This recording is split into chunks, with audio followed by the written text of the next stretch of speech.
ये जो टॉपिक आपका हाउसिंग पे है कि समझते पहले टारगेट्स क्या है इसका। हाउसिंग का हमारे देश में टारगेट है कि पहले तो हम हर पक्का हाउस दे सकें विद अ वाटर कनेक्शन, जिसमें पानी का कनेक्शन हो, टॉयलेट का कनेक्शन हो, इलेक्ट्रिसिटी कनेक्शन हो और साथ में एक्सेस हो हर एक फैमिली को। तो ये तो पहला टारगेट है। दूसरा कि जो अर्बन पुअर हैं, जो स्लम ड्वेलर्स हैं, उनका भी ख्याल रखते हुए उनको भी घर दिया जाए। और तीसरा है कि पब्लिक प्राइवेट पार्टनरशिप के साथ एक अफोर्डेबल हाउसिंग फैसिलिटी हम क्रिएट कर पाएँ। अगर अभी का सिचुएशन देखें तो 3 करोड़ एंड 1 आपका रूरल एरिया में और 1.2 करोड़ आपका अर्बन एरिया में अर्बन एरिया में हाउसेस की जरूरी है।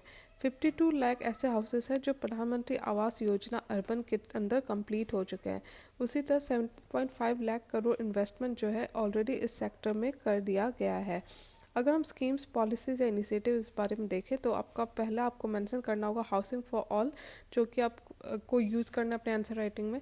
और दूसरा प्रधानमंत्री आवास योजना ग्रामीण, इसमें है कि आपके PMAY में कन्वर्ज किया है क्या क्या, तो SBMG मतलब ये स्वच्छ भारत मिशन, साथ में मनरेगा, मतलब इसमें कंबाइन करके गवर्नमेंट इसको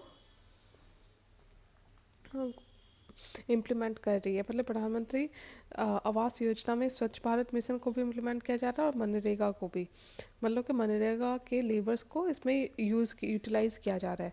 अगर कंस्ट्रेंट का बात करें तो पहला तो वही है कि फ़िनांस, लोगों के पास फ़िनांस नहीं है।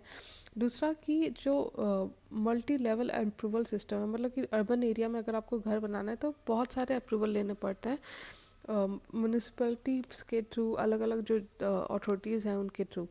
ठीक है, दूसरा फैक्टर। तीसरा कि जो प्राइवेट सेक्टर है उनका अभी बहुत लिमिटेड पार्टिसिपेशन हो रहा है इन अर्बन एरिया में जो स्कीम्स चल रहे हैं उसमें। चौथा पॉइंट है कि जो predominance of conventional construction practices, जिससे क्या होता है कि डिले प्रोग्रेस होता है और लिमिटेड यूज़ होता है pre fabricated and pre engineered material. मतलब हमें हमारा जो टेक्निक है घर बनाने का उसको इम्प्रूव करने की ज़रूरत है, मॉडर्नाइज करने की ज़रूरत है। पांचवा है कि लैंड बैंक्स को एक्सेसिबल बनाना चाहिए और अफोर्डेबल बनाना चाहिए। छठा पॉइंट है कि इनसफिशेंट मतलब जो ट्रेंड मेसन्स हैं, जो काम करते हैं, जो लेबर्स हैं, जो टेक्नीशियन है या इंजीनियर है घर के, वो बहुत लिमिटेड है। हमें ज़रूरत है और ज़्यादा ट्रेन मेसन्स की। सातवां पॉइंट है कि capacity constraints in urban local bodies, मतलब कि जो हमारी अर्बन लोकल बॉडीज़ हैं, जो कि हमारे गवर्नेंस का इम्पॉर्टेंट पार्ट भी है, उनकी कैपेसिटी कंस्ट्रेंट है, इस पे भी काम करने की ज़रूरत है। अगर वे फॉरवर्ड देखो तो इसमें पहला पॉइंट है कि हमें अफोर्डेबल हाउसिंग बनाना है, मतलब कि ऐसा हाउसिंग जो कि चाहे वो गरीब हो या अमीर हो, सब लोग यूज़ कर सके, ईज़िली वो एक्सेसिबल हो और वो यूज़ कर सके, रह सके।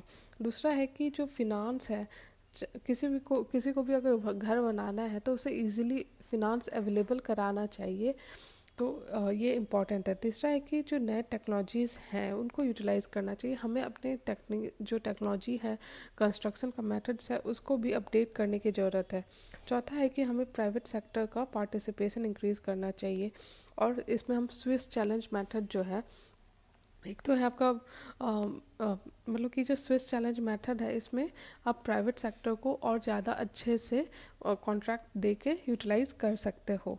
पांचवा पॉइंट है कि जो स्किल डेवलपमेंट है उसको लिंक करना चाहिए विद एम्प्लॉयमेंट सिस्टम। देखिए, जो कंस्ट्रक्शन सेक्टर है ये हमारा second largest employment generating sector है आफ्टर एग्रीकल्चर, तो इसलिए भी इस सेक्टर को ग्रो करना ज़रूरी हो जाता है। तो इस तरह से हमने समझा हाउसिंग से रिलेटेड पॉइंट्स। Thank you.